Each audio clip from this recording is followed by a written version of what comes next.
Draymond Green has long been one of the NBA's loudest players on the court, and one of the league's most outspoken stars off it. But if the last couple weeks are any indication, Draymond has completely lost the plot. If this is what Green's future as a TV personality looks like, I'll be tuning out.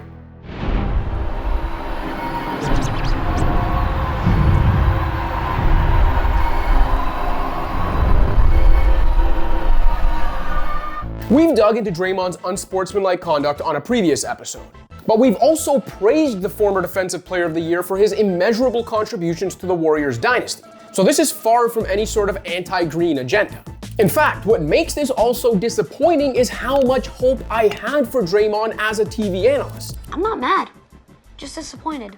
In contrast to former greats turned talking heads like Charles Barkley and Shaquille O'Neal, who own Hall of Fame resumes as players but seem more interested in cracking jokes and trading insults as broadcasters, Green should have been able to blend the best of both worlds. It can be easy to forget while watching Draymond at his worst, but the longtime Warrior is one of the league's sharpest basketball minds.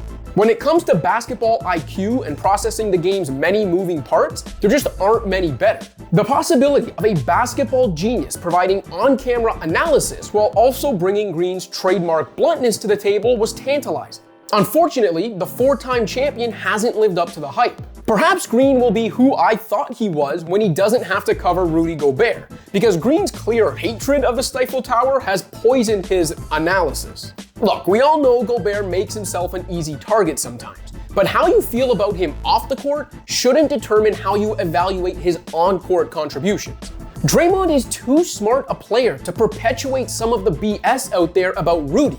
We expect that from casuals, not from him. Perfect example, when Luka Doncic toyed with Gobert and shook free of the big man to drill a game winner during the Western Conference Final, Green picked the lowest hanging fruit off the content tree, using the play as an indictment of Gobert's Defensive Player of the Year candidacy. But you got the Defensive Player of the Year right there. Come on now. You got to get a stop. I agree with you on that, Draymond. And from his paint.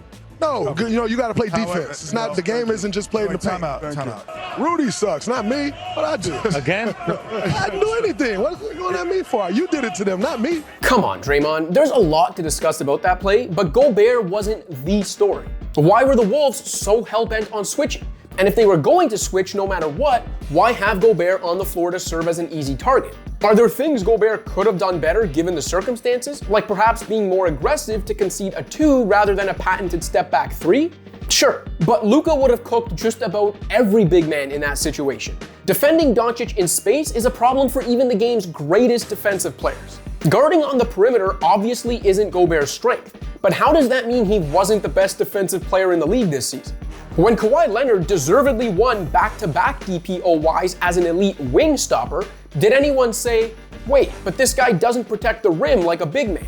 No, because we understood what his job was on the defensive end, and he did it better than anybody.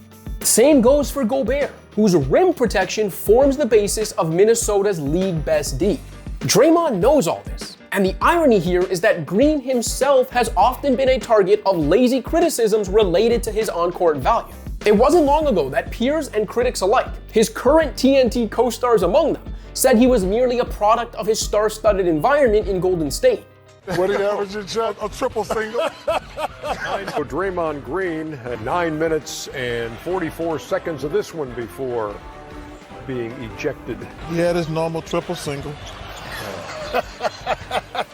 Now he's on that same TNT panel letting his animosity, pettiness, and perhaps jealousy cloud his judgment and analysis. It's just a sad look.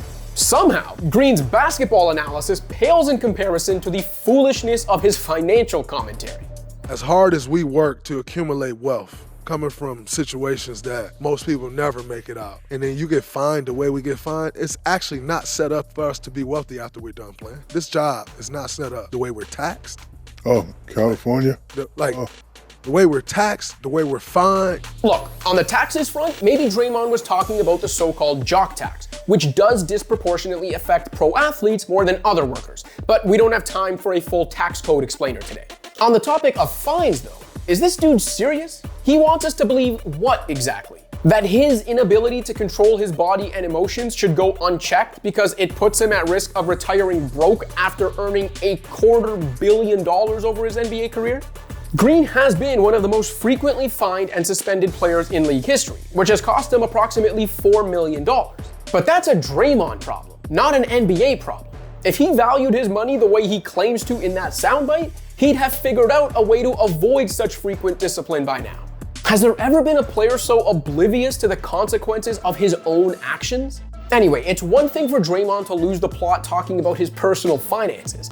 The problem is we can't even count on him for honest and insightful basketball commentary anymore. If that continues to be the case going forward, it begs the question, what's the point of even giving this guy a mic? The sports world already has enough uninformed, disingenuous haters out there. Thanks for watching. If you liked this video and want to see more content like this, be sure to hit that subscribe button.